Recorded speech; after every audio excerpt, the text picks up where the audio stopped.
que los límites los pone él y no deja que se los ponga la sociedad, y que a fin de cuentas nos está regalando un libro que es provocador, pero está lleno de ternuras, está lleno de nostalgia y está lleno de esperanza. Así que yo quiero que reciban de verdad con un fuerte aplauso. Gracias.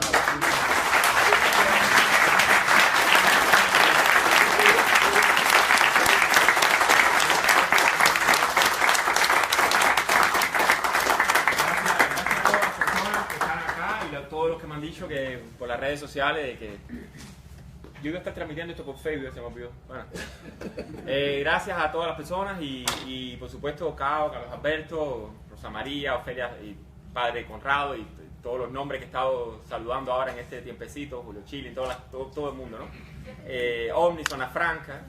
Y entonces, bueno, lo principal que... Orlando, dime, mamá. ¿estás en vivo? Estoy en vivo por el Facebook de Omni Zona Franca. Tú ves, siempre es inesperado, ¿no? Lo principal de esto es crear, a mí siempre lo que me ha gustado es crear un acontecimiento. El libro es un pretexto, hoy por hoy podemos comprarlo con un clic en internet, no es necesario socializar, no es necesario tener país, los cubanos estamos en todas partes, y de alguna manera a mí siempre, no ser un socialista, porque de tanto socializar, ¿no? A mí siempre me ha gustado crear acontecimientos, tratar de que la gente recupere una narrativa nacional. A veces esa narrativa nacional está dormida y muchas veces hay que despertarla, en mi humilde entender, a patadas. Tú vas dando patadas ahí como un loco, como un esquizo, la voz de la demencia, que es la voz de la creatividad, ¿no? Y se van despertando y se van abollando y abofando la lata. Y entonces de repente, pero muchas veces yo pienso al final, incluso cuestionando la idiosincrasia nacional, la tradición nacional, no solamente el castrismo, sino los castrismos anteriores y tal vez los castrismos posteriores a nuestro castrismo, que casi que es una categoría ya estética. De alguna manera yo siento una nostalgia de país perdido, yo siento una nostalgia de universo cerrado, de sociedad resuelta que estaba evolucionando y que muchas veces yo veo que va, como van las cosas, a veces hacia una situación post-nacional, de post-ciudadanía. Llegas a Islandia, 50 cubanos te reciben, están allá, pero a la misma vez no se quieren tomar un selfie contigo, porque esos cubanos necesitan regresar a la isla y son de repente, sospechan más del castrismo que yo, porque piensan que por un selfie en Facebook el castrismo no los va a dejar entrar en Cuba, pero a la misma vez no son capaces de usar la palabra castrismo o la palabra dictadura. Entonces, bueno, ¿qué vamos a hacer? Es así. Y muchas veces yo trato de, si esos puntos se pudieran unir, si el país pudiera recuperar una narrativa. Yo tengo la ilusión, la memoria imaginada de que en el siglo XIX no había nación. La nación era el exilio, ¿no? Había una ilusión de fundar allá, inventarse una nación imaginaria, ¿no? Que se iba a llamar Cuba, pero no tenía más existencia que tal vez que las latas de café, los sacos de azúcar y los pilotes. Y de repente el exilio logró pensar, imaginar, claro, habían hombres, se estaban jugando la vida, se estaban jugando la letra, se estaban jugando su biografía completa, ¿no? La comprometieron con esa obsesión geográfica de que allá atrás, donde no se podía trabajar en aquel momento, donde no se podía ni conspirar en aquel momento, se podía preparar una invasión, en este caso fue una invasión militar, pero también una invasión intelectual, ¿no? Los periódicos se publicaban en Manhattan, las balas iban a Cuba, ¿no? Para tratar de crear esa comunidad que al fin terminó siendo, bueno, las repúblicas, ¿no? O sea, no me deja de ilusionar la idea, me ilusionaba en Cuba, cuando yo me sentí exiliado dentro de Cuba, porque me botaron del trabajo, comenzaron los arrestos, los amigos y los familiares de Orlando Luis Pardo Lazo te empiezan a dar la espalda, entonces tienes la opción de convertirte en una persona resentida, al carajo todo el mundo, yo me voy, resuelvo mi situación porque esto no lo arregla nadie, o empiezas no sé, eso fue un milagro, está aquí, de repente empiezas a encontrarte personas y gente que tienen fe en que cuando ya no queda esperanza, todavía ahí en el fondo del baúl de Pandora queda algo. Tal vez para el 2018, y hay gente trabajando aquí, entre ustedes mismos, por iniciativas ciudadanas de que el castrismo no se puede legitimar en el poder, podrá quedarse con el poder, porque tienen las armas, tienen 3 ejércitos, tienen un ministerio del interior, tienen una inteligencia que dicen que es mejor que la inteligencia israelita, o sea, pueden hacer todo eso, se han dedicado a crear un país que es una corporación militar, pero la legitimación que los ciudadanos libres del mundo, incluidos, no sé, 2 millones de cubanos o 3 millones de cubanos y descendientes, y los demócratas del mundo, incluido el gobierno de Estados Unidos, los gobiernos latinoamericanos, podrían decirle, ok, quédese con el poder, señor general, o hijo del general, o nieto del general, pero no legitimamos esa transición por un simple motivo, no porque seamos anticastristas, no, porque usted no ha sido avalado por el voto de esos ciudadanos que están en la isla y fuera de la isla. Porque al igual que los chilenos, los españoles y otros países, no hay que vivir en La Habana para votar en elecciones generales en La Habana. Usted puede tener su padrón en Hialeah, y como los chilenos que viven en Washington y votan en las elecciones generales de Chile. Se logró recientemente, ¿no? Tomó trabajo, pero los cubanos no tenemos que aspirar a una democracia del siglo XX, del año 71. Podemos aspirar a una democracia del siglo XXI que de alguna forma borre o barra con ese socialismo del siglo XXI que ha terminado siendo, como en el caso de todos los países donde se ha instaurado, una debacle social y una necrosis del tejido social y un autoritarismo, y en mi opinión una tiranía en la mayoría de los casos, ¿no? Donde lo que se va borrando es la oposición democrática, ¿no? Y siempre me cuestiono, ya para dejar un poco el tema político, podemos hablar del libro y podemos abrir a preguntas, ¿no? Siempre me cuestiono cómo, por ejemplo, los partidos comunistas de países democráticos, de democracias efectivas como las chilenas, cómo pueden sentir que la contraparte de ese partido comunista en democracia es el Partido Comunista Cubano. Porque es que el Partido Comunista Cubano no es parte de nada, es un todo, está consagrado en la Constitución, una Constitución mucho más despótica que cualquier otra Constitución que se pueda haber concebido, incluida, por supuesto, las constituciones en dictadura, ¿no? Donde dice en el artículo 5, ¿no?, que el Partido Comunista es el único órgano que puede regir los destinos de la nación. O sea, si usted es un socialista, usted debería estar en Cuba muy molesto, porque el Partido Comunista le ha copado su espacio. Si usted es un socialdemócrata, si usted es un hombre de izquierda en Cuba, si usted es un comunista chileno, debería estar muy bravo, muy preocupado, porque el Partido Comunista en Cuba no es un partido comunista, no forma parte del concierto democrático de una sociedad. Y esa ecuación de legitimidad, yo he tratado de dinamitarla por aquí y por allá. Hay personas como, aquí está presente Rosa María Payá, que están trabajando en la red latinoamericana de jóvenes, donde de repente ya no es tan cool en muchas universidades y en muchos países de Latinoamérica defender la revolución cubana como una alternativa naif o paradisiaca, sino que hay muchas personas que están diciendo, coño, me da la impresión de que los cubanos, aunque parezcamos medio locos, con los trastes de medio locos, ¿no?, pero no son menos que los chilenos. No son menos los cubanos de La Habana que los nicaragüenses. Bueno, los nicaragüenses han perdido la democracia que los hondureños. No son menos los cubanos de La Habana que un país de África que pudo hacer un plebiscito como Senegal y tratar de moverse hacia la democracia, con todo lo que trajo después eso, de corrupción y nuevos caudillos, ¿no? Pero no podemos poner la carreta delante de los bueyes. Yo no veo en la sociedad civil cubana y en las personas que conozco esa vocación despótica, ¿no?, después de 60 años, del caudillo. Y por eso, tanto Rosa María Payá como otros líderes están insistiendo en que no hay que pensar en la personalidad del futuro. Personalidades aquí hay muchísimas, están a nuestro lado, pero no se trata de eso, sino se trata de crear un momento prepolítico, un momento ciertamente refundacional de la nación, que yo, por lo menos, no veo que sea otra solución que un momento referendal o plebiscitario, que no es, como están diciendo en todas las redes sociales, dialogar con la dictadura. Fuck la dictadura, no es dialogar con la dictadura. La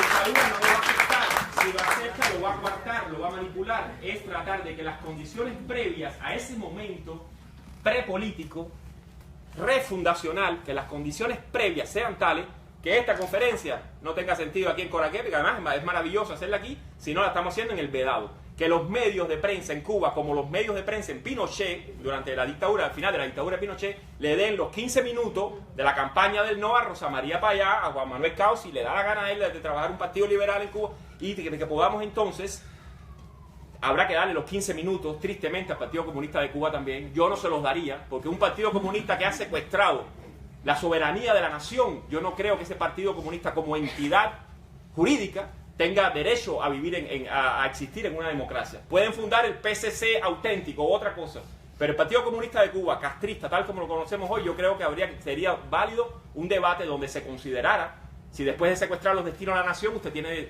derecho a participar en el juego democrático de la nación, sin un arrepentimiento público al menos, de que usted no va nunca más a secuestrar los destinos de la nación y de 13 millones de cubanos en total. O sea, son muchos temas. Y yo creo que el castrismo, con todo el poder, sin crisis de gobernabilidad, está en un momento muy vulnerable también. Porque la crisis no es vulnerable físicamente, pero puede tener una crisis de legitimidad. Los hijos y nietos de Fidel Castro y los López Calleja son López Cayucos. Son muy brutos. son Ramfis Trujillo, son muy criminales, pero muy brutos. Y no tienen ningún tipo de carisma político, no están buscando sacar de la sociedad civil líderes que puedan pactar esa transición del castrismo al neocastrismo, y de ahí que han acusado hasta en Cuba a Rosa María Payá, que es ese líder, porque está dialogando falso, y en algún momento me dirán a mí también que yo también soy un dialoguero con la dictadura. No se trata de eso, se trata de, bueno, ya lo he dicho, no lo repito, se trata de que el régimen lo único que no puede tolerar es la participación efectiva ciudadana. Tampoco puede tolerar las balas, pero no tenemos balas ya. Muchos cubanos murieron tratando de derrocar la dictadura esa. Ya no tenemos las balas, no veo ese escenario. Entonces, la participación efectiva ciudadana, el régimen no la puede tolerar de ninguna manera. Por ahí es una de las líneas que yo creo que el plebiscito de Cuba Decide está dando pasos efectivos, porque son acciones. Yo puedo completamente no coincidir con Rosa María Payá en absoluto, pero son acciones efectivas que muchos pudiéramos estar dando para destruir la ecuación de legitimidad que el castrismo necesita en 2018, en 3 meses. No la necesita dentro de 20 años, necesita una ecuación de legitimidad. Entonces, bueno, esa es una de las tentaciones políticas mías, ¿no? En términos de libro, de literatura, no sé si tú querías, Cao, hablar un poquito y como jugar a unas preguntas o abrirlas también al público. No, me preocupa porque me di cuenta ahora que el libro tiene un marcador de Cuba Decide, ¿no? Entonces, no sé de dónde salió, pero está muy bonito, ¿no? Una pregunta, ¿ese aparato lo pusiste tú? Sí, estoy grabando yo. No, solo por paranoia. Sí. Tú sabes. No, pero el que está cableado soy yo. El que está cableado soy yo. No, y que también nos persiguen, ¿no? Dice. Me preocupa también que estaba revisando las anotaciones que he puesto a pie de página en el libro. Por ejemplo, hay una que dice salir del closet político. Entonces, no sé por qué escribí esto aquí. Te hago el juego a ti. ¿Por qué habré escrito yo aquí salir del closet político? Bueno, claro, hablando de literatura, para mí el libro crea individuos. Yo confío mucho en el libro, en la escritura, ¿no? La lectura es lo más antisocialista del mundo. Usted coge, aunque tengas que publicar muchos ejemplares, ¿no? Usted coge el libro, lo abre en privacidad, puede estar en el metro, puede estar en la universidad, puede estar en tu casa, y usted lee usted. Yo creo que la lectura crea individuos, ¿no? Me odias, vomitas, después a lo mejor en el peor de los casos tratas de hacer un acto de repudio como hacen en las universidades aquí de Estados Unidos, porque el libro es racista, misógino, islamofóbico, bla bla bla, ¿no? Todas esas correcciones, tonterías de la corrección política. Pero el libro crea individuos. Cualquier locura que tú puedas sacar de mi libro, cualquier cordura también, mencionaste ahorita la palabra lucidez, son tuyas. Y yo realmente no es un problema de humildad. Yo creo que cada uno de los lectores, si logra hacer una empatía con lo que el texto les está dando, y en este caso es una bitácora de 60 crónicas, esas crónicas empiezan a formar parte de la vida del individuo. Yo he tratado de ser lo más narcisista posible, de vivir en cueros, en público, a veces literalmente en cuero. Eso ha traído también campañas de difamación que a veces han tocado hasta los disidentes cubanos, que le tienen miedo al cuerpo, el cuerpo uniformado, la masa uniformada. Fidel Castro, que era un gran fornicador, no tenía cuerpo. Estaba siempre uniformado de verde, nunca supimos si tenía cáncer en la piel, si tenía una biología, y sin embargo ejercía la biopolítica sobre todos los cubanos. O sea, usted borra el cuerpo en la masa, en el ejército, hasta en la escuela, el pionero, la pañoleta permanente. No teníamos cuello, pero teníamos pañoleta, ¿no? Entonces, como que yo trato de recuperar el cuerpo, y el cuerpo pasa, por supuesto, por el placer, por el displacer. En ocasiones, algunas de estas columnas fueron escritas en momentos agónicos en Cuba y las convertí en una catarsis de la destrucción. A veces parece que me destruyo en esa columna. La gente me escribía, hay que mandarle pastillas a Orlando Luis. Tú seguro querías mandarme Prozac y cosas así, pero menos mal que no otras pastillas. Otra nota que puse, sospecho que algunas están escritas en Cuba, porque no aclara cuál está escrito. No, el libro está escrito el 90% en Cuba, pero fue completamente reescrito para la edición de Hipermedia, que gracias a Ladislao Guau y otras personas que trabajan en la editorial, pues pudo ser eso. Lo que quiero decir es que como a mí me da mucho placer esa pequeña anécdota, por ejemplo, el personaje de Conúscole, un sabe Dios si asturiano, gallego, vasco que había en mi país, le decían gallego, pero probablemente no lo era, ¿no? Mi padre, cómo hablaba con él, los juegos de ajedrez, la noche, el descubrimiento del Vedado. Para alguien que vive en Lawton, llegar al Vedado es llegar al downtown de, no sé, de Los Ángeles, de Miami, lo que fuera, ¿no?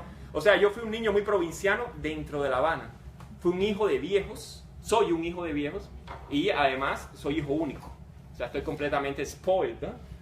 Esa crónica es muy bonita, cuando él llega con sus padres a 23 y L y viene del auto que me recuerda un poco cuando Cabrera Infante cuenta, no sé en cuál de sus libros, su primera llegada a La Habana. Claro, una Habana distinta de otra época, apoteósica, ¿no? Pero a Cabrera Infante le faltó la ternura que tiene él ahí, que no se lo propone. Yo no creo que él... En el nombre de la literatura te pido que no me compares con Guillermo Cabrera Infante.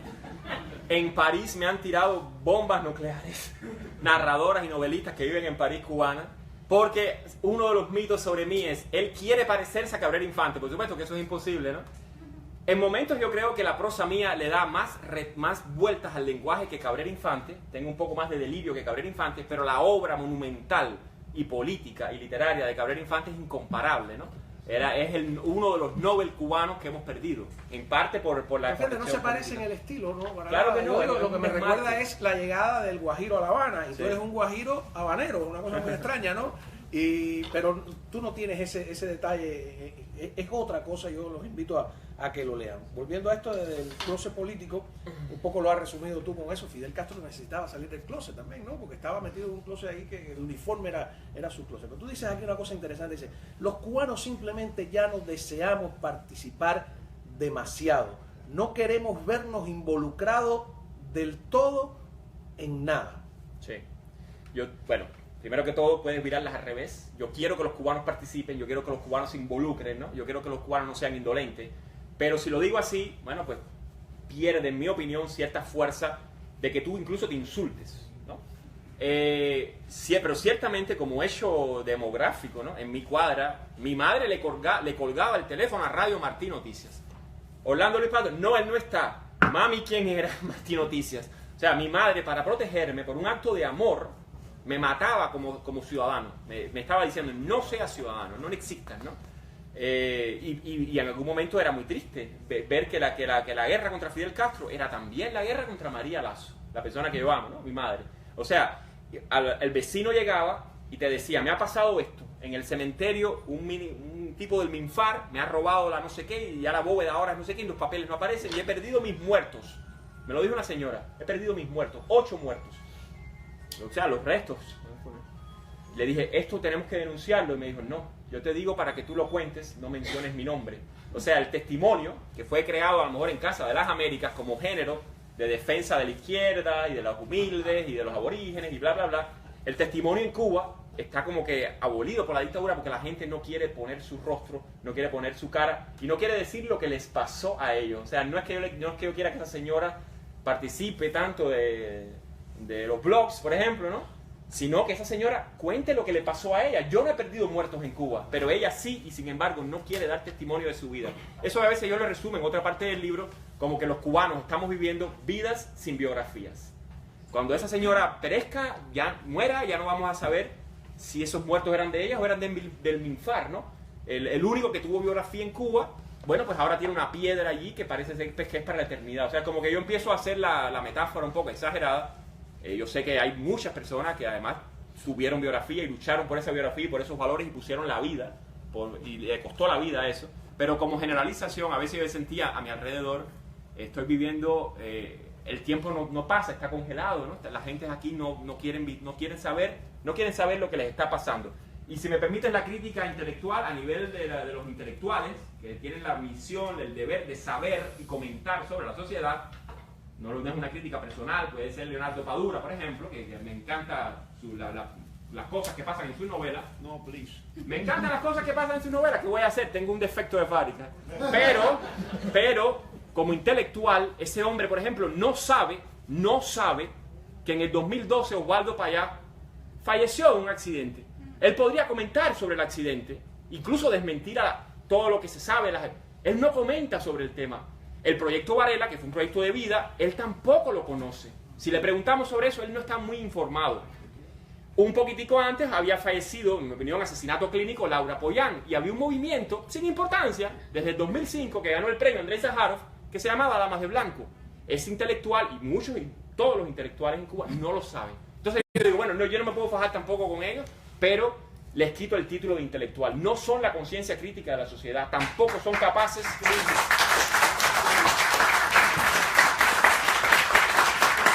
tampoco son capaces de dar testimonio ni opinar. O sea, ok, son escribidores, yo me voy a leer la novela El hombre que amaba a los perros sobre Trotsky, voy a ver los horrores del comunismo, la voy a difundir en Cuba, porque es importante que la gente lo sepa, no le voy a hacer un acto de repudio a Padura, pero cuando me hablen de la intelectualidad cubana en el New York Times o en el New York Book Review o lo que sea, yo tengo que decir, es mejor que le pregunten al pobre periodista independiente que a veces tiene falta de ortografía, tiene mucha más actitud cívica y conciencia civil del tiempo que está viviendo. Está recuperando su biografía. Padura está viviendo en un tiempo transhistórico. Está viviendo como si la dictadura se hubiera acabado hace 100 años. De hecho, sus novelas muchas veces tienen ese desplazamiento. El dictador es Tacón. Y tenemos que traer una alegoría del poeta exiliado, que a lo mejor era Raúl Rivero, y era Heredia y tenemos que estar trabajando la alegoría. A mí me interesa una escritura que deje de alegorizar. Y cuando tenga que decir la palabra boom, que la uso ahí mucho, pues que la tenga que decir, ¿no? Hay que poner el cuerpo por delante en lo que yo puedo hacer, que es la escritura, ¿no? ¡Bravo! ¡Bravo!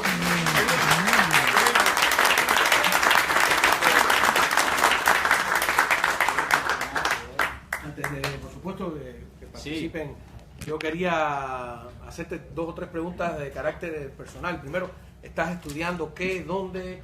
Te dejamos en Islandia. Sé que tienes un amor por el ajedrez y allí murió Bobby Fischer. ¿Quién te enseñó a jugar ajedrez? Mi padre. En el libro hay una de las crónicas. Yo en los inviernos ahí, Fon y Beales, aquí hay personas de Fon y Beales, que nos sentábamos a jugar ajedrez. Mi padre me enseñó a jugar ajedrez, perdí con él, después le gané a los vecinos han ido cambiando, se han ido exiliando, han ido desapareciendo, pero quedó esa pasión, ¿no? Bobby Fischer, el cowboy de Brooklyn, el campeón mundial de ajedrez norteamericano que derrotó a la Unión Soviética y a 30 grandes maestros en la figura que estaban asesorando a la figura del campeón ruso. Bobby Fischer era el héroe de mi padre, ¿no? Y ese señor, sin decirme que yo me metiera en problemas, me convirtió en un gusano natural, porque Bobby Fischer era el americano que venía de Nueva York, que estaba solo, que tuvo que enfrentarse a la guerra psicológica rusa, y él no me decía los americanos son mejores que los rusos, pero creó en mí una americanofilia del carajo. Entonces ese ajedrez, bueno, yo a la misma vez, ahora estoy en San Luis, que ahí tiene el club de ajedrez más grande de Estados Unidos, probablemente del mundo, ¿no? Gracias a un señor ahí que lo financia, Rex Sinquefield. Y ahí hay una foto enorme de José Raúl Capablanca, ¿no? Cuando yo llegué la primera vez casi lloro, ¿no? Porque, y ahí está, ¿no? El campeón mundial cubano y que además es un genio total. Y bueno, por supuesto, cada vez que yo voy a jugar ajedrez al club, no sé si le rezo, le hablo, pero ciertamente después de jugar le pido perdón. Como que si eso no se puede decir porque lo empiezan a decir las redes sociales, la venganza de Capablanca aquí soy yo, como que es como que hay que, pero bueno, hay muchos grandes maestros cubanos, muchos de ellos ya se exiliaron, como Leinier Domínguez, Lázaro Bruzón, que son grandes maestros top level. Y un gran maestro que tiene la escuela ahí en la 8 y la y tanto. A mí siempre me interesan también las vidas personales, ¿no? Vale. Y Javier Serrano, usted, quien vea el Canal 41 sabe que es nuestro meteorólogo, que es un muchacho excelente, que es geógrafo, de verdad, yo lo molesto, siempre le digo, es verdad que es geógrafo, no es que me estoy burlando de él. De lado. Me dice que estuvo contigo en el preuniversitario. Sí. Y que tú le caías muy mal, me dijo. Sí. Porque él era siempre, me dijo, yo era siempre el tercero en el escalafón de los que tenían mejores notas. El segundo era Orlando Luis Pardo Lazo. ¿Y quién es el primero? Y el primero me dijo que era un señor con un nombre vikingo que se llamaba Odín. Coño, Francisco Odín Bujeiro. Sí, señor. Entonces a mí lo que me intrigó es, primero, hay un tipo más inteligente que Orlando, y a eso me preocupó, ¿no? Y segundo, ¿qué habrá sido Odín? ¿Sabes? Estuve en contacto con él antes de salir de Cuba. ¿Es un canalla? No. ¿Está exiliado? No. ¿Es disidente? No te sé decir el destino, pero no era un canalla. Era un muchacho bueno y un hombre bueno, y la inteligencia casi siempre es buena, compadre. Cuando se convierte en algo perverso, ya es otra cosa, ya es un mal, ¿no? Era un hombre inteligente, de verdad, un hombre bueno. No puedo decir más de Javier Serrano porque le tengo que caer más por varios motivos, ¿no? Éramos muchachos crueles, hacíamos trampas, trucos, y recuerdo una vez que le hicimos un truco, que nos lo hacíamos mutuamente, ¿no? Que le cogimos su cama de las escuelas al campo, ¿no? Y se la llevamos como a un bosquecillo, a un árbol por allá. Y había una película, no sé si era La Mosca, de la transportation, de que tú te llevas la materia de un lado para otro. Y cuando él llega, mira tú qué cosa tan teatral, ¿no? Todos llegamos, pero ¿qué pasó con la cama? ¿Te la robaron? Y dice alguien, hubo una transportation. Me pareció verla salir pero seriamente, yo creo que salió por la ventana y cuando llega allá y vamos todos como si no supiéramos, la cama estaba intacta, ¿no? O sea, no le hicimos ningún daño, ¿no? Sino que pusimos todos los elementos, la maletita, intacta arriba de un árbol. O sea, la cama había sido transportada como un acto mágico. Eso de alguna manera era hacer literatura en los tiempos del cólera, en los tiempos de la barbarie, de mucha pobreza y mucha tristeza. A mí me encanta saber que Javier era un buen estudiante. Yo era muy malo. Y mis hijos que están aquí, yo les cuento, ellos no lo creen, que yo tenía una libreta para todas las asignaturas que además se doblaba y se metía en el bolsillo de atrás. ¿Tú eras guapo? No era guapo. Yo tuve que correr muchas veces. Sigo corriendo, ¿no? Mi vida es una eterna carrera, ¿no? Me pasó en Panamá, donde estaba ahí Rosa María en el famoso parque, ¿no? Pero no me han atrapado hasta ahora, que eso es lo que más me gusta. Sí. No sé si quieres que participe el público. Sí, me gustaría leerles. El libro son, bueno, saben, 59 canciones de amor. Y, ¿cómo es? 59 poemas de amor, cada una de las crónicas, y una canción contrarrevolucionaria, ¿no? Por apropiándome del libro de Neruda, bueno, que en Cuba es como un bestseller. En Cuba los 3 bestsellers son Buesa, a pesar de toda la teoría y todos los vitieres y los origenismos y todas las cosas que yo respeto también, pero Buesa sigue siendo un poeta que se vende en Cuba como pan caliente. El muchacho que ve reggaetón, y no es una crítica del reggaetón, lee a Buesa y no es una crítica de Buesa. Se lee, ha sido la base del amor de mucha gente. Vargas Vila. Se lee Vargas Vila y se lee los 20 poemas de amor y una canción desesperada de Neruda. El Neruda precomunista, si se quiere. Y el poema 15 se lo sabe a todo el mundo. Sí, ¿no? yo el 20. Me gusta cuando callas porque está sí, eso. Y entonces... ¿No te ligaste nunca a una niña con eso? No, mi primera novia fue muy tarde, ya no leía Neruda ya. Sí. ¿Quién leía? No sé. Leíamos a Borges, leíamos a Cortázar, ya éramos unos pedantes intelectuales. Entonces quería compartirles un poema. Este libro tiene esas 59 poemas de amor que en realidad son crónicas periodísticas sacadas de mi blog, pero tiene una canción contrarrevolucionaria, porque al final es el poema, ¿no? O sea, en definitiva, es un juego textual. Y si me lo permiten, ya abrimos el piso, ya abrimos la sesión, lo que ustedes quieran, si no están cansados o lo que sea.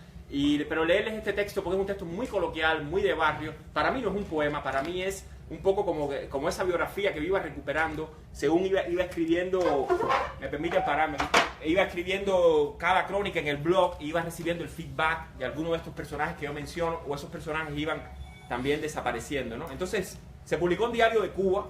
Yo no aspiro a publicar poesía, me interesa la narrativa, y se llama Letanía del Auto, ¿no? Y es mi escritura, y con esto, si me lo permiten, ¿no? Voy a ponerme el autobús, sí.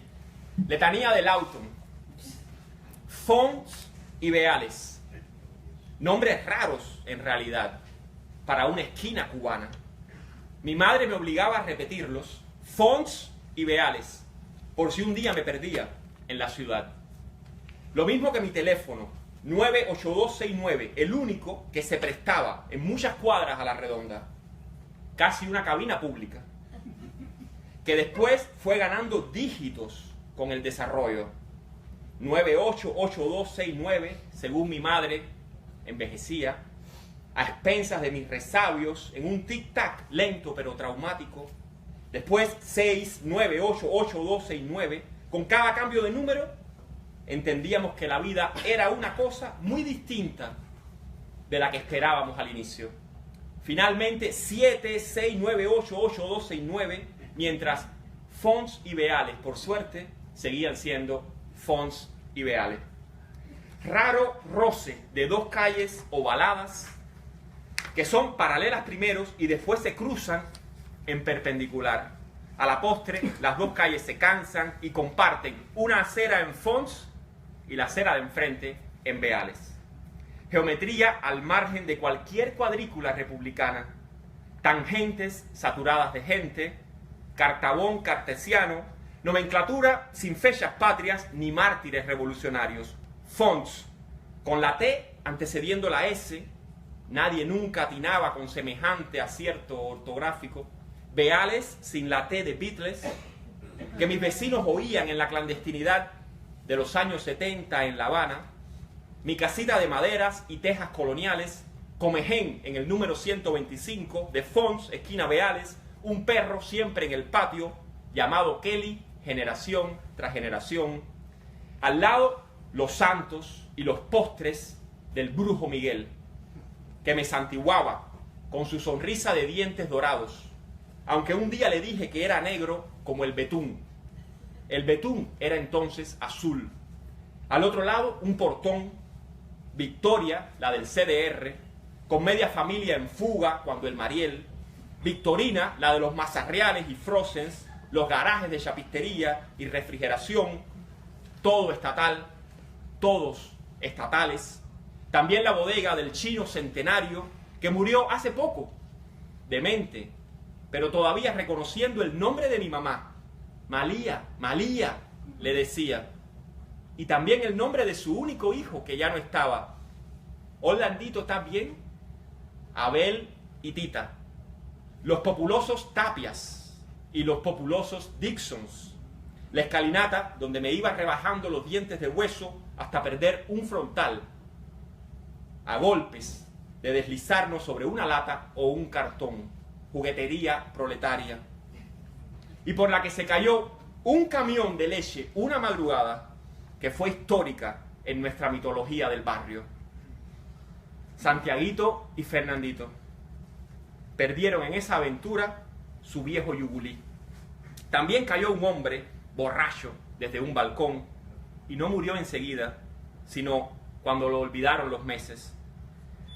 La destilería del Auton, que nos calcinaba las tendederas y los pulmones. La fábrica de pintura que se quemó en un ulular de sirenas que yo imaginaba salidas de las películas norteamericanas que por entonces quedaban en el infinito y por eso mismo eran la libertad. Érase una vez en La Habana la carnicería de Homero, no sé si con H o sin H, voceando ¡llegó el huevo! O la novena del pollo, los bultos perclóricos en el lavatín, los balones de gas licuado, olores remanentes del capitalismo, tan domésticos que parecían salírsenos por la nariz socialista, Margot la flaca y Margot la gorda, enemigas entrañables, Clara y Valladares, María Antonia Marín, en cuya casa creí por años que se habían conocido Fidel y el Che. Manolito, muerto bajo las gomas de un pitén en contra del tráfico cuando un camión les cachó la cabeza.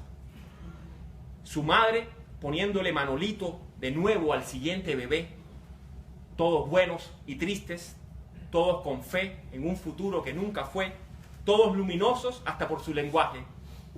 Aunque a veces, es cierto, se alzaba algún machete venido de otro barrio, salido de otra ciudad, otro país, otra cosmología, Panchita y Tati, Tati sin Isauro, Isauro tan blanco en su caja, con sus uñas de chofer de antes, tan cuidadas, en un ataúd a las 5 de una tarde de entre semana, Ulises el mudito, la locura literalmente de Ofelia, las criaturas que parió ella a su suerte en un garaje ocupado, Pascual y su carro, que fueron las primeras palabras que dicen que yo pronuncié. Pascual y su carro eran entonces Pupúe Cacán. Ada, tampoco sé si con H o sin H, madrugando en los rayos X de un hospital pediátrico, la mata de Almácigo que me quitó el asma a los 3 años. A cambio de un penacho de pelo, cada viernes con la intercesión de San Luis Beltrán, criatura de Dios, yo te ensalmo y bendigo, consumatum est, leída por mi padre. Los mangos filipinos, las indistinguibles guanábanas y chirimoyas, las orquídeas en un palo de naranja agria que florecían siempre en diciembre 10 por mi cumpleaños, que después resultó ser el Día de los Derechos Humanos. Mitos de mi madre María, el joyero, el cristalero, Alicia y otros que fueron yéndose sin avisar. Yo tampoco avisé cuando me fui. Incluida en aquel entonces la familia de mi amigo Willy, en la escuela primaria Guillem Van Troy, todas las escuelas se llamaban entonces Guillem Van Troy, que dejaron escondidas sus heces fecales en pomos y cazuelas por toda la casa como venganza contra el repudio rabioso de la revolución. Suhaila, que nunca más supe de ti, y fue la primera niña que me entró a su cuarto para buscar juntos no sé cuál juguete o libreta. Yo no sabía que podía tenerse un cuarto para uno solo, y me pareció que con 8 o 9 años ella ya era mi primera mujer. Iturbe, el profesor de guitarra, Fefa, Lala, Puchita y otras onomatopeyas de envejecer con amor. La quincalla de Porvenir, el Policlínico de Dolores, el bar Manzanillos, los trenes en el traspatio de mi casa, las vacas descuartizadas de pie en un matadero que devino después cuartería de seres humanos. Pero igual seguía siendo un matadero. Los barcos en la bahía desvelada que se oían desde el Auton, la Ruta 23, ícono literario desde una novela de Cabrera Infante.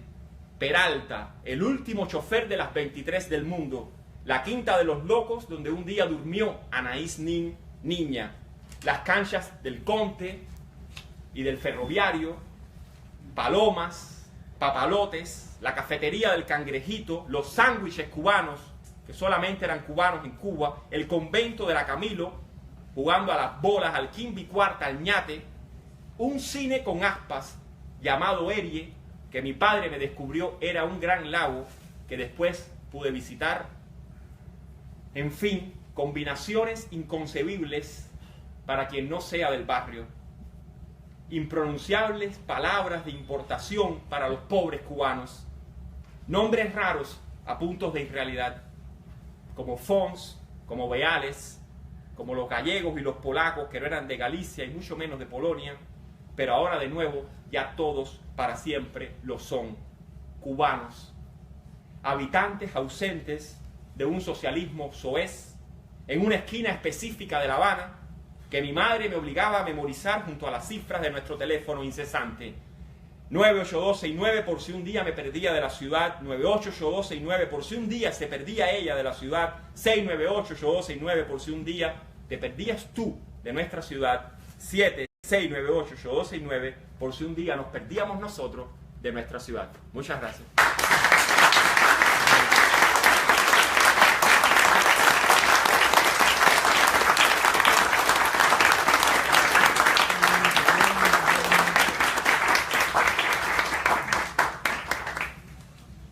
Las preguntas que sean incómodas se pueden contestar con una máscara que ya salió en este nuevo Hela. Las preguntas fáciles, bueno, las contesta Juan Manuel Cao. Estamos muy dispuestos no a preguntas y respuestas, sino incluso cualquiera que quiera ser coautor de esta velada pues puede hablar y si, pues con gusto estamos dispuestos a interactuar, ¿no? Bueno, déjame arrancar. Sí. El poema me llegó al alma, con esto viví. O sea, muchas de esta gente las conozco. Estudié en esa misma escuela, como tú sabes, me transportó totalmente el poema. Gracias. Me llegó al alma. Un poco de suerte de Clarín escuchar el silencio, también un poco de Clarín escuchar la memoria o el recuerdo, ¿no? Y a veces escribiendo alguna de estas columnas en Cuba yo también sentí eso mismo. O sea, yo había perdido ya el auto y escribiendo alguna de estas crónicas fue una manera de revivirlo, de apropiarme de mi propio material narrativo. Material narrativo que en el exilio está más distante, está más perdido, y aunque yo abogo por la felicidad, pero de repente uno siente que la materia prima queda muy distante o te llega mediada por los medios, por los rumores, por la prensa, por lo que dice el castrismo que reproduce la prensa norteamericana, y de repente uno pierde esa primera conexión, ¿no? Que yo sentí en mi infancia feliz. Cuando habían 30.000 presos políticos en Cuba, yo fui feliz. Y mis padres y muchos padres lograron construir una burbuja para que el horror no te tocara. Yo no viví los actos de repudio, o sea, vi las casas marcadas por los huevos, pero de alguna manera mágica, que yo no he podido explicar todavía, fui protegido del horror de ser víctima y fui protegido del horror de ser un verdugo. Y eso es un milagro que yo no sé si yo puedo hacerlo con mis hijos, ¿no? Cuando los tenga, ¿no? Mis padres lograron hacer ese milagro, ¿no? Bueno, tú sabes, como la película de Life is Beautiful, más o menos lo mismo vivimos. Tal vez. Muchos vivimos así. Vale. También tenías 9 años, ¿no? Sí. Tenía 9 años, pero en mi primaria nos llevaron, con 9 años y tal vez con 7 y 8 años, nos llevaron a tirar huevos y de alguna manera se enfermaba mi abuelo, teníamos que ir al cotorro, yo nunca no es que mis padres tuvieran una actitud civil frontal, ¿no? Lograron por una tangente sacarme del horror, ¿no? Y no participé de ningún acto de repudio al punto de que no tengo memorias de ellos, ¿no? Pero sí, por supuesto, vi desaparecer las personas y retratando después, en los años ya de la blogosfera, fui hasta Matanzas a hacer una foto a la casa de unos familiares que querían ver la foto y el abuelo, que tenía 95 años, me trae unas piedras, además lindas. Y yo pienso que es una memoria, algo que recogieron en un río, y me dice, estas piedras me las tiraron a mí a esta casa cuando nuestra familia se estaba yendo. Eran unas piedras que donde quiera que te hubieran dado, te destruían, te hubieran reventado. O sea, ese señor de 95 años atesoraba eso para que la memoria, esa piedrecita que tú pones en la tumba ahí, no, la tumba de los judíos, ¿no? Una piedrecita no se le olvidara, ¿no? Y entonces fueron cosas que fui como que redescubriendo a través de la blogosfera, a través de pagar el precio de meterte en problemas. Fui redescubriendo algo que para mí era importante como individuo. Yo no estaba tratando de ser el héroe ni el valiente del pueblo cubano, sino que empecé a sentir que yo empezaba a amar esa ciudad desaparecida, no era nuestra, ya nosotros éramos ocupas. Ya nosotros le habíamos robado las casas a otros y éramos hombres buenos, mis padres eran hombres buenos, y ya de alguna manera estaban ocupando el planeta de que había sido desaparecido. Y ese planeta empezó a aparecer cuando la gente me escribía un comentario o cuando me decían, ve a retratar tal casa o tal iglesia. Yo iba a hacer las fotos y las publicaba en internet, en el blog Bowling Home Utopics. A veces llegaba y no había nada. Y entonces tenía que no sin ningún tipo de paternalismo. Iglesia por la playa, recuerdo. Iglesias, cosas. A veces entonces simplemente le decía, hay un árbol y el árbol es hermoso y es grande y va a estar allí, si un día usted regresa lo va a ver, ¿no? Pero no quedaba nada, no quedaba nada. Y cuando habían ruinas habitadas, a veces era peor, porque las personas que me encontraba habitando esas ruinas simplemente era como si se hubieran creado de la nada esas ruinas y no tuvieran historia. Yo no sé si la historia cubana se va a poder recuperar en planos emocionales, sentimentales. Documentada, los expertos, los eruditos van a tener mucha arqueología y se va a recuperar toda esa arqueología perversa del castrismo, pero en términos sentimentales yo no sé si hay una solución de continuidad para la nación cubana. Tal vez ya no podemos sentir como una continuidad, y por eso el momento no está muy distante o muy diferente del momento refundacional de un José Martí haciendo un periodiquito y escribiendo y creando una comunidad que era completamente imaginaria, ¿no? No había por qué independizar a Cuba. Éramos españoles, éramos chinos, éramos africanos. O sea, de repente la idea de que la libertad y vivir en un país libre que no respondiera a ningún despotismo dinástico, que es lo que tenemos ahora, un despotismo dinástico, pues yo creo que se pagó un precio. Tal vez la independencia, aquí está Carlos Alberto Montaner, se pagó un precio carísimo. Habían soluciones muy patrióticas que casi después no podíamos mencionar, pero que podían ser autonómicas, podían ser anexionistas, y todas eran patrióticas. Y de repente se estaba buscando que los cubanos pudieran ser gente libre, que no respondieran a una serie de cosas que no solamente eran la tiranía dinástica, sino incluso... yo creo que se quería que el pueblo cubano aprendiera, ¿no?, de las libertades que se vivían en Estados Unidos, ¿no? Y ahora de repente eso se ha convertido en algo que no se puede ni decir, que es como moral. Yo creo que nosotros necesitamos una recolonización civil con los mejores valores de Estados Unidos, pero a veces miro a mi alrededor en Estados Unidos, la Academia Norteamericana de Izquierda, y pienso, ya los valores esos, los americanos no están tan orgullosos, o un gran número de norteamericanos, ya de repente no parecen estar tan orgullosos de promover los valores democráticos del individuo y de que el Estado no es la fuente de soberanía o de dignidad de una persona, ni siquiera de bienestar, ¿no?, sino el propio individuo. Y entonces, sabe Dios, a lo mejor Cuba termina siendo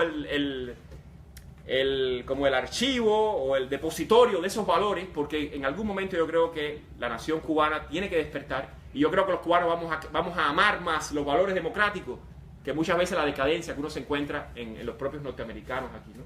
O sea, como que esos valores a lo mejor en la isla van a tener un revival, un resucitar. Ojalá. Carlos Alberto, ¿querías decir algo? Todo lo que quieras. Una pregunta. Sí.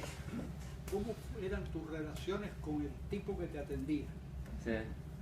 Sí. Sí, Carlos está haciendo referencia al libro también que se presentó aquí del compañero que me atiende, que eran los agentes de la seguridad del Estado que te atiende. No quiero hacer mucho anecdotario, Carlos. En esencia tuve una entrevista larga de 5 años, yo lo cuento en el libro, de 5 meses, ay Dios mío, de 5 horas con 2 tipos, un hombre y una mujer, vestidos de civil, y yo la cuento en el libro El compañero que me atiende, de Ediciones Hipermedia, donde yo hablé mucho, traté de esa tontería de que tú le explicas y tratas de decirle por qué la tiranía cubana, ¿no? Y se estaban burlando de mí, lo cuento en el libro. Al final el tipo me dice, mira, estoy considerando dejarte en el calabozo por una noche para seguir esta conversación mañana, ¿no? Y, ay, Dios mío, se jodió esto. Inmediatamente el tipo me dice, pero no te voy a dejar porque seguramente tú no trajiste condones, ¿verdad? O sea, y en el libro lo digo con palabras más fuertes como se me dijo. O sea, había sido mi compañero, mi amigo, mi colega, había discutido conmigo de temas intelectuales. Un minuto después, como dice en el libro, me estaba amenazando con romperme el culo en un calabozo castrista. Un oficial del Ministerio del Interior. Y no es nada. A otros les rompieron la vida, ¿no? Los asesinaron en las cárceles cubanas y fuera de las cárceles cubanas. O sea, yo cuento esa experiencia. A partir de ese momento, para responderte tu pregunta sería, yo no interaccioné más con ellos. Tuve 3 arrestos y cada vez que comenzaban a hablar conmigo, yo no hablaba. Aquí está presente Silvia Copé Batista, ¿no? Que estuvo en 2 de esos arrestos y no hablaba. Esa estrategia pudiera haber sido fallido o no, pero ya yo perdí una dimensión humana donde simplemente, si vas a matarme, mátame. Yo creo que también Oswaldo Payá, y que pagó esto con su vida, lo asesinaron en un atentado de Estado que no se narra como crimen extrajudicial. La gente tiene miedo, muchos presidentes, de narrarlo así. Este crimen extrajudicial, Oswaldo estaba ya muy convencido en los últimos años. No pierdan tiempo. A veces los oficiales de la seguridad te decían, tuviste Carlos Montanero, no pierdan tiempo haciéndose eco de nada que diga un oficial de la seguridad del Estado. Si el oficial amenaza de muerte, incluso no lo digas a veces, porque ellos quieren que tú empieces a hablar de ese tema y no de que es posible, y en muy breve tiempo, trabajar y recoger 10.000 firmas en Cuba, como hizo Oswaldo Payá, que después fueron 14.000 más, que después fueron las 10.000 más que entregó Rosa María, más de 10.000. O sea, la percepción de que tú como Estado, como compañero que me atiende, no me vas a imponer la narrativa. Lo mismo pasa en las redes sociales, con la pregunta, ¿no? De que de repente te acusan de misógino, te acusan de que tumbaste las Torres Gemelas, y allá tienes que salir tú a defenderte. A lo mejor tu prosa fue un poco acelerada, un poco loca, y ya el tema tuyo es las Torres Gemelas. O tienes que demostrar de que tú no eres racista, porque tú... No. Yo trato de, y en eso, si eso se lo quieres ver como una provocación, Cao, es como decir, yo voy al tema.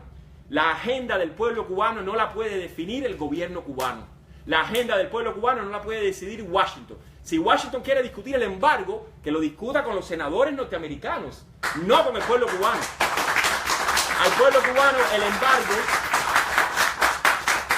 al pueblo cubano con embargo, 50 años de aislamiento, no ha sido libre. Y sin embargo, yo puedo considerar también que, quitado el embargo, vamos a tener 50 años siguientes sin libertad también. El tema de la libertad, de los derechos individuales y de un marco democrático y de separación de derechos y que sea legitimado por el voto popular, como está planteando la iniciativa Cuba Decide, a la cual les invito, ¿no? cubadecide.org, eso depende de nosotros. Esa conversación, los americanos no saben ni decir, lo que saben decir es qué bola, como el presidente Obama cuando tuiteó eso cuando fue a Cuba. O sea, podemos un poco separarlos, apreciando sus valores y decir, tal vez los norteamericanos no llevan en la sangre lo que generaciones y generaciones de cubanos hemos tenido que enfrentar. No saben lo que es la experiencia profunda del totalitarismo o de generaciones que se mueren en el exilio sin poder regresar a la isla, ¿no? Entonces, tratemos, pues, los que puedan, ¿no? En cada uno en su espacio, de poner la conversación ustedes. ¿Qué crees tú del embargo? No, si Padura no sabe del asesinato de Payá, yo no sé nada del embargo. No estoy informado, no tengo muchos datos. Tú como periodista sí, pero yo no. Discúlpame, yo no sé de ese tema. Ahora, puedo hablar de la carta que le escribió el padre Conrado al presidente del país. Puedo hablar de lo que ocurre a veces en la Iglesia Católica en Cuba, cuando desplazan a los padres, los separan de sus iglesias queridas o los deportan, porque muchos padres que están aquí en el exilio han sido deportados por la jerarquía católica porque el régimen le dijo que eran incómodos en la isla. Podría hablar de eso, y eso no es un cuestionamiento de la Iglesia Católica, es una reflexión propia de cómo el castrismo ha infiltrado desde la cúpula de los masones, uno de cuyos maestros resultó ser un agente de la seguridad, hasta la letra del año, que tan carismáticamente los babalaos nos regalan y para de alguna manera leccionarnos. No, la narrativa de nosotros la puede definir cada uno de ustedes. Elijan su biografía y no dejen que el no sea entretenido en el tema tan elemental de que los cubanos hemos perdido la soberanía de nuestra patria. No estamos ni siquiera en dictadura, es que perdimos la soberanía de nuestra patria y no hay conexión entre el Estado y el pueblo, no hay conexión. Hay gestos, simulacros, asesinatos, teatros, pero no hay una conexión. Y muchas veces, y esto es un criterio loco mío, pero la riqueza del Estado cubano, en mi opinión, no depende del pueblo cubano. No se genera en el pueblo cubano. Es una riqueza que venía del Gaddafi, venía de Rusia, venía de Venezuela, pero el pueblo cubano, más allá de mano de obra esclava, no es exactamente el que sufraga al Estado con sus impuestos. Por lo tanto, en puridad, el pueblo cubano no tiene nada que exigirle al gobierno porque no lo mantiene con sus impuestos. El gobierno es independiente del pueblo cubano. Y esa ecuación es la que hay que romper y convertir a los gobernantes futuros de Cuba en servidores del pueblo cubano, no en sus dueños, ¿no?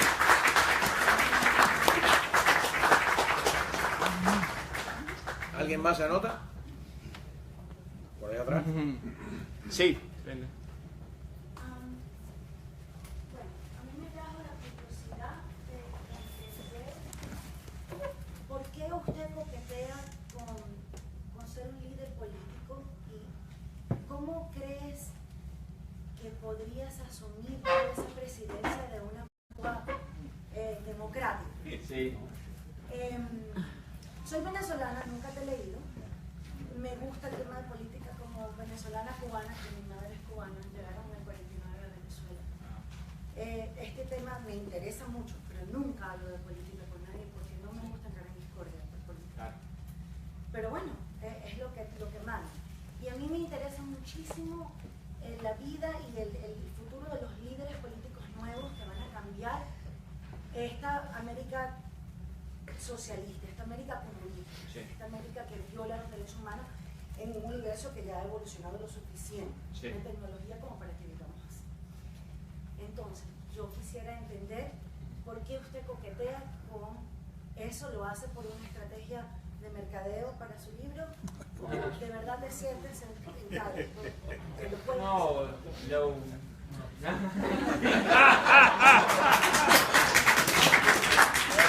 No recuerdo si fue contigo, Cao, en tu programa, o con Bailey, o sea, o con ambos.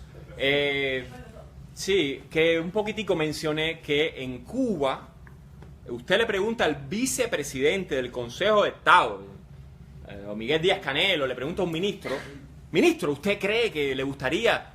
Esa pregunta no se le puede hacer porque sería contrarrevolucionaria. Nadie en Cuba durante décadas quiso ser o le interesó tener cargos políticos. Los cargos te caían, eran como que designaciones del comandante. Si estás muy ávido, tal vez le pasó a Carlos Laje, otro vicepresidente del Consejo de Estado, si estás muy ávido de llegar, te caes, te defenestran.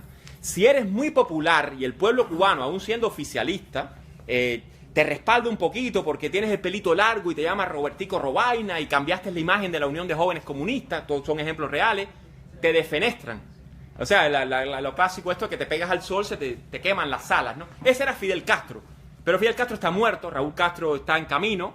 Hay una generación que tiene que nombrar nuevos líderes que no son más que Ramfis Trujillos, descendientes criminales, con las manos menos manchadas de sangre, de esa dictadura de 60 años, que no tienen carisma, que no tienen que puedes buscar las entrevistas de Alejandro Castro Espín, Mariela Castro Espín, por ejemplo, Miguel Díaz-Canel hablando, ¿no? Parecen, te repito, los López Callejas, hombres que manejan el dinero corporativo de Fidel Castro, son López Cayucos. Son personas muy brutas con mucho poder. No los hace vulnerables, ¿no? Y yo, no es más que una provocación, lo primero que he dicho es que esto no se trata de personalismo. Jaime sigue votando por Carlos Alberto Montaner para presidente todos los programas. Todo lo dice. Yo, por supuesto, el voto mío va para él, pero no sé, Carlos sabe muy bien y todos sabemos muy bien que no se trata de poner un hombre. Bueno, si tuviéramos la 82 división y llegáramos con el hombre, tal vez, pero ese no es el escenario visible. Entonces, muchas veces yo coqueteo con esta idea. Primero que todo, seguramente también para promocionar el libro, eso me parece legítimo, ¿no? Sino que coqueteo con la idea de que tú, óyeme, Luis pobrecito, tú también podrías, si quisieras, ser más activo en la vida política social de nuestro país, ¿no?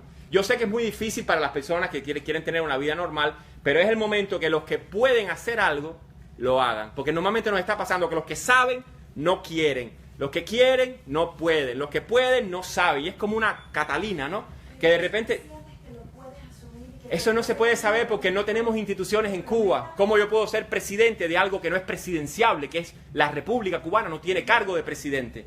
O sea, yo no sería nunca nominado a la Asamblea Nacional del Poder Popular, no aceptaría eso. Yo no me interesan ciertas estrategias de pactar o dialogar con el régimen. O sea, yo no tengo instituciones que presidir en Cuba porque no hay república en Cuba. O sea, no sé, sería un golpe de Estado, vaya. Ahora, si tú me hablas de un momento prepresidencial, si tú me hablas de un momento civil, si tú me hablas de un momento ciudadano, de tratar de que el régimen tenga que reconocer que la Constitución cubana no es viable porque está inmovilizando el destino de la nación por un milenio, por 3 milenios, el tercer Reich lo tenemos en Cuba, ¿no? Si se logra que se reconozca en un momento referendal, plebiscitario, por lo menos que tenga suficiente presión internacional y nacional, de que el régimen tiene que, no basta con un cambio de Castro por no Castro para ser reconocido, que el régimen tiene que hacer cambios fundamentales, como los birmanos, aunque se quedaron con todo el poder, nosotros podemos ser mejores que los birmanos. En Senegal pasó en Chile, les ha salido bastante bien, pero en otro sentido no. O sea, el momento hacia la democracia tiene que asegurar, porque en el caso de Chile, por ejemplo, se iban a un totalitarismo de izquierda, no menos criminal. Se iban con la Unidad Popular hacia ese totalitarismo de izquierda. O sea, tenemos que asegurar que el momento refundacional de la nación no sea para volver a caer en la demagogia política, en el caudillismo, en los socialismos de Estado. Y entonces, por ejemplo, una cláusula como la que mi amigo me estuvo presentando ayer, ¿no? Que había escrito Jaime Guzmán para la Constitución pinochetista, donde ningún partido, por ejemplo, usted pudiera poner en la Constitución, en lugar de poner tan obscena y groseramente como en el artículo 5 de la Constitución cubana, que solo el Partido Comunista puede existir en Cuba, usted podría poner un artículo, habría que debatirlo, referendarlo, por eso la importancia del plebiscito constituyente, una asamblea constituyente, se podría poner un artículo que ningún partido puede asociarse por razones de odio clasista, de odio ideológico, de segregación ideológica. Por lo tanto, un partido que se llame comunista, podríamos llegar a un pacto social, aunque no hubieran cometido crímenes, que no pudiera existir. Porque el Partido Comunista tiene detrás una ideología donde dice, unos hombres se echan sobre los otros hombres, unos hombres tienen la verdad histórica y otros no. Si yo tengo la verdad histórica, yo soy capaz de hacer cualquier cosa. Cuando yo me convenza que yo tengo la verdad histórica, yo hago lo que tenga que hacer, porque ustedes no saben nada. O sea, ese partido se llama comunista en Cuba, en otros lugares se llamó nacionalsocialista. Un partido no puede estar convencido de que las clases sociales se echan unas sobre las otras y que una le va a ganar a la otra. Y además se sabe cuál le va a ganar la otra. El proletariado va a destruir a la burguesía con su propia soga. Esa ideología se podría, por constitución, evitar. Cuando surgiera un partido que se llamara jayalista y que tuviera una ideología de ese tipo, de odio, porque eso es odio de clases, no podría ser.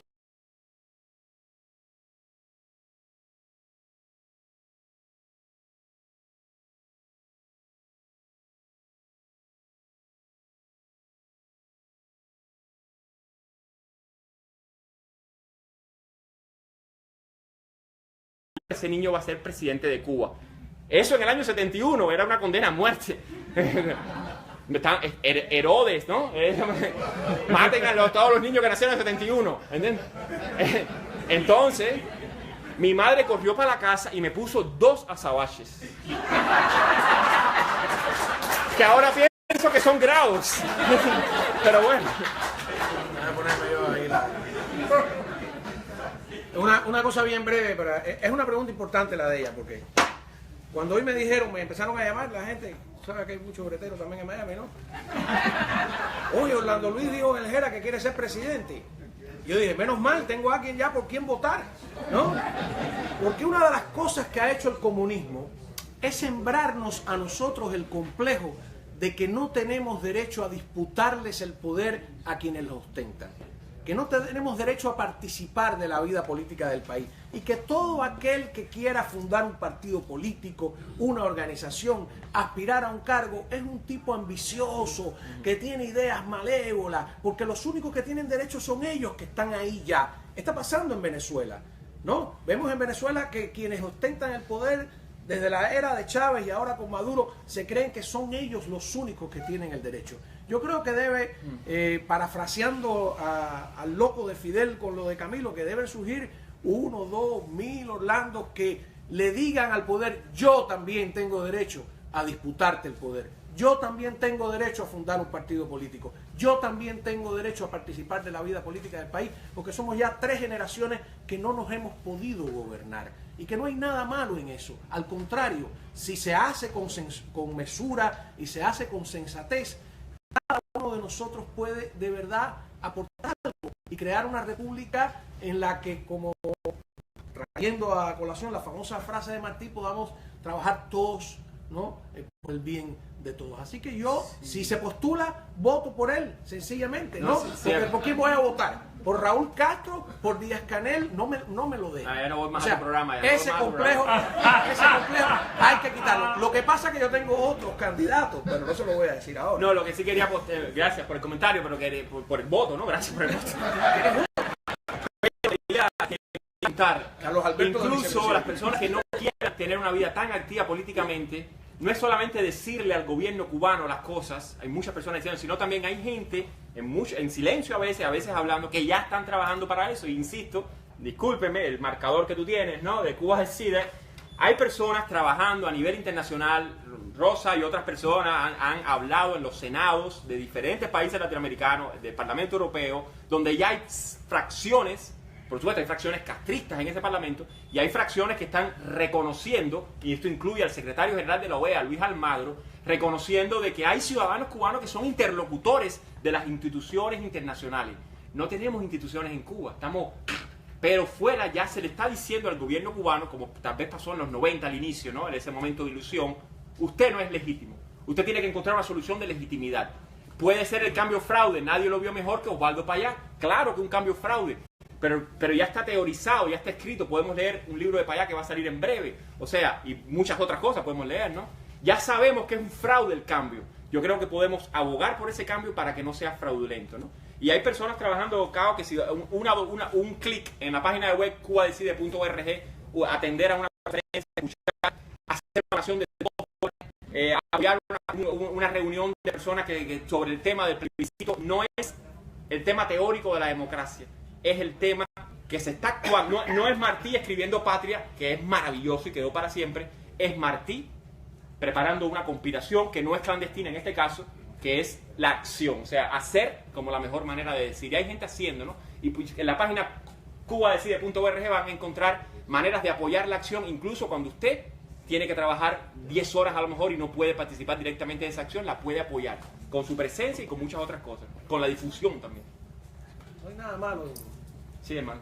Ya, en el libro, página 85, sobre Payá, hablas bastante de algunas cosas de tu experiencia personal. Pues quizás tocar algo que no haya salido ahí, que no esté... Yo no conocí a Osvaldo excepto un par de ocasiones en reuniones públicas, ¿no?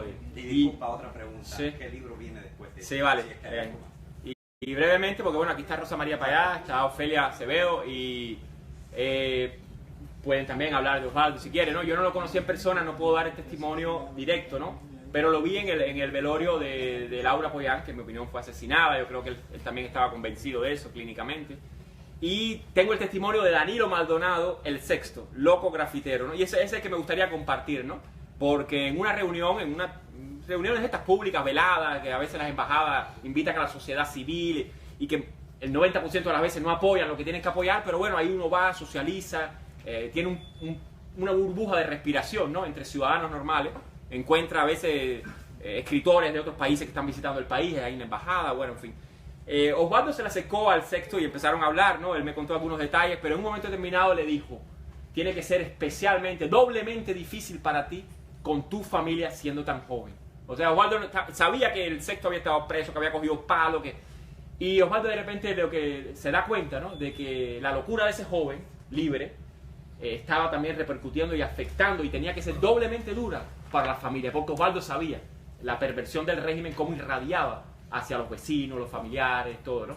Y entonces hoy día, Danilo Maldonado del sexto tiene un tatuaje de Osvaldo Payá en su espalda y de Laura Pollán en su pecho. Eso le costó golpizas, encarcelamientos en Cuba. Es el único cubano que le está diciendo, no sé si ahora está finalmente aquí en Miami, está yendo y virando, pero cuando yo estaba en la isla era el único cubano que caminaba por las calles dando un grito terrible, ¿no? Que han asesinado a esta mujer y han asesinado a este hombre. Y no tenía que decir nada, era un clarín en silencio. Y cuando yo lo vi, caminando, o sea, cuando fui con él para hacerle las fotos a la Plaza de la Revolución sin camisa y retratarlo en la Plaza de la Revolución con Osvaldo Payá y con Laura Payá en el pecho, que se publicó en Chile, ese reportaje, fue conmovedor, ¿no? Y fue como diciendo, hay esperanza en los locos, hay esperanza en los nuevos, en las plantas que retoñan, ¿no? Él tal vez no puede sistematizar un discurso político, pero puso el cuerpo también por delante, Danilo Maldonado, ¿no? Como puso su cuerpo por delante, Osvaldo Payá, que muchas veces dijo, ya estamos viviendo y muriendo en las manos de Dios, y el régimen no nos va, el miedo no nos puede, el miedo es nuestro, es humano, pero el régimen no nos va a hacer actuar guiados por el miedo, no nos va a hacer actuar guiados por el miedo, vamos a actuar guiados cada cual por lo que quiera, por el amor, por la concordia, pero no por el miedo, que es el sentimiento que nos deshumaniza. Yo sí tengo yo conocí a Payá y tengo una anécdota de la que voy aquí testigos. Pues yo lo acompañé a recibir el premio Sájarov, ¿no? En Francia, y después a su gira por España, donde José María Aznar lo recibió. Y andaba cargando muchas maletas, los equipos de televisión eran muy pesados, y ese día, en medio de tanto trabajo, Osvaldo estaba muy ocupado. Yo invité a Carlos Alberto, a Linda, a ver a una obra de teatro que hacía este muchacho Alexis Valdés, que se llamaba un cubano en la corte del rey Juan. Y entonces yo tenía un problema en la columna y me quedé en casa de Carlos Alberto literalmente inválido. Y Carlos Alberto tuvo que meterme ahí en un pequeño cuarto porque no podía ni caminar. Literalmente inválido, no podía caminar. Y vino un amigo doctor, me inyectó, nada, no lograba caminar. Y Osvaldo, en medio de todo eso, se entera, ¿no? Cao se ha quedado inválido. Yo le echo el cuento y va a verme a aquel cuartico y empieza a conversar conmigo con una humanidad tremenda, porque yo sabía que era un hombre muy ocupado en ese momento para dedicarse a darme aliento. Y de repente, sorpresivamente, me moví un poco, no sé cuánto, me paré y salí andando. Y alguien dijo, el primer milagro de Payá. Y pude regresar a Miami, ¿no? Y yo creo que el segundo milagro de Payá es tener una hija como Rosa María, que tiene el coraje, que tiene el civismo y que tiene la valentía de defender, primero, la causa de pedir justicia, segundo, de ir a desafiar al régimen en La Habana, tercero, de no ocultar que tiene un compromiso